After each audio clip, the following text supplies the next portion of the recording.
So, part three. Now I'm gonna go ahead and do this part three, and I'm gonna wrap it up because I don't know how this story time won't really go, or if y'all even feeling the story time. But so I go ahead, I get out of the cop car, I go on a pass this stylist's friend, and I go in the bar.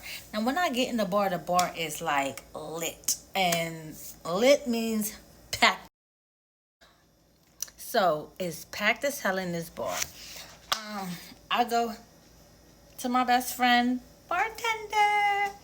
So she looks at me. She's like, "Well, wait a minute, because I'm not a. That's not my scenery. I don't do bars too."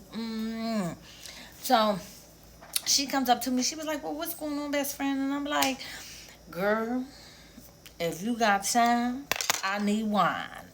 And she was like, "Oh, hold on." So she goes up to the wine. I love red sweet wine. Yes, ma'am. So she sits the bottle of wine in front of me. Boom, give me my glass. Boom. She said, pour your own troubles. But wait a minute. Let me go get these two people shots. I'll be right back. So I crack it open, pour my wine. I already know, you know, Manny was looking like, what the fuck? Hold on. How she just gonna give her that bottle of wine? But everybody in that bar knows me and this girl, we've been best friends since best friends was best friends. We were 5 years old. Okay? So she sets the bottle down, crack it open. I pour my troubles in the glass, tip the glass like, fuck that ass. And I sit there, and by the time she come back to me, I'm on my second glass. Trust me. And it wasn't about, I know y'all probably saying, oh, you probably was, that was your man. Just, he wasn't my man. I was more upset with myself for going against my better judgment and second guessing it, all because I wanted to save money because this nigga loved to get my hair, my nails, and my toes done. Seriously, it really, really, really was that. You can take it and run with it. You can believe it. You don't gotta believe it, but that is the actual truth. So when she come up to me, she was like, "Well, what's going on, best friend?" I slide on my phone. Here you go. Read those texts before I even tell you the story, because I didn't say in part one how I had ended up getting his phone a few days before that, and I'm reading these texts, and so when the officer friendly said about Boy Gina, that's why I was looking like I seen this in his texts to this person. Well, it wasn't actually texts; it was more of inboxing. Let me say that. So she's reading this and her jaw drop. Who the? And I'm like, this is Tipsy. We gonna call him Tipsy because he beyond tipsy. So I don't want to call him that because I know a person named Tipsy and I don't want nobody thinking that I'm talking about him. So we just gonna call him the wino. That's what we gonna call him. So I'm like the wino, and she was like, "What?" Scroll on the last one because I took a picture of it. So she was like, "Oh man, now mind you, I told you I grew up with him. So if I grew up with him, and this is my best friend since we were 5, she grew up with him too. So it would have been hard to process if I would have told her this story without having actual proof." Now, I was thinking that it was more of a given the benefit of the doubt. I was giving this nigga too much of a benefit of the doubt because it was good. He wasn't stingy with the cash, but it's always a catch with this. So she reads, after she get done reading it, she was like, "Girl, pour you another glass because I need you to sip that for me." So I pour me another glass of wine, like I'm about to do now. And she's like, "Best friend, well, what's going on? Like, is this why you're here?" And I'm like, "No." So I lay it down to her. And I tell her, this is what this was. He didn't want to go with my stylist. He wanted to go with this stylist. He got extremely happy. And she stopped me in my tracks right there. She was like, "Well, best friend, he was just in here doing this, that, and the third. So now I'm saying, all right, everything Officer Friendly said is being validated by my best friend and his friend. So I'm like, okay, yeah, this is cool. I'm cool. I'm good. Hell no. So after an hour of being there, and I'm down, I fucked that bottle up. I'm just gonna be real. I end up because I knew I had to pay for it, and that's just how it goes. I'm a wine drinker, and my best friend knows that. So when she set that bottle in front of me, she already knew that it was gonna get whatever. Tell me why I'm sitting there. We laughing now because now, boy, you're done.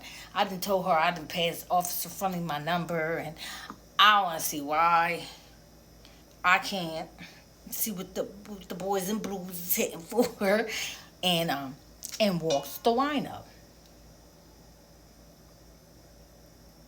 Now when the wino walked in, he was like, "Yo, and sees me. Now I did not know Officer Friendly was still sitting out in that daggone parking lot because when old boy came in, he sees me. He walks up, "Yo, what happened? What's going on? Why would you?" I'm feeling it,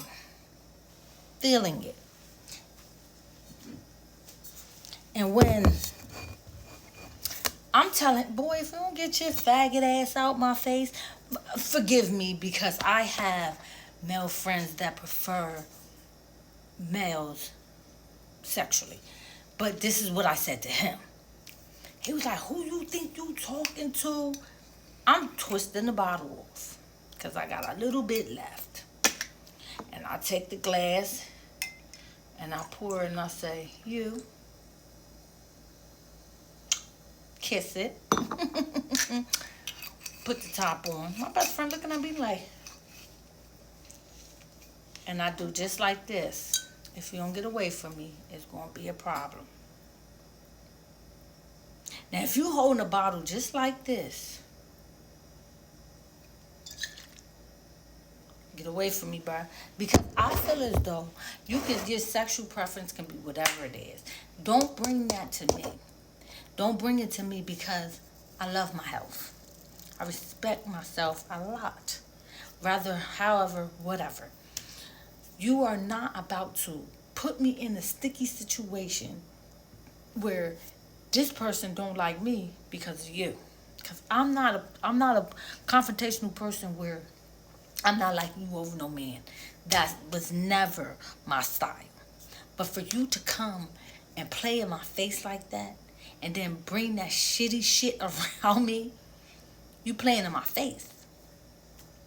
Alright, you know what?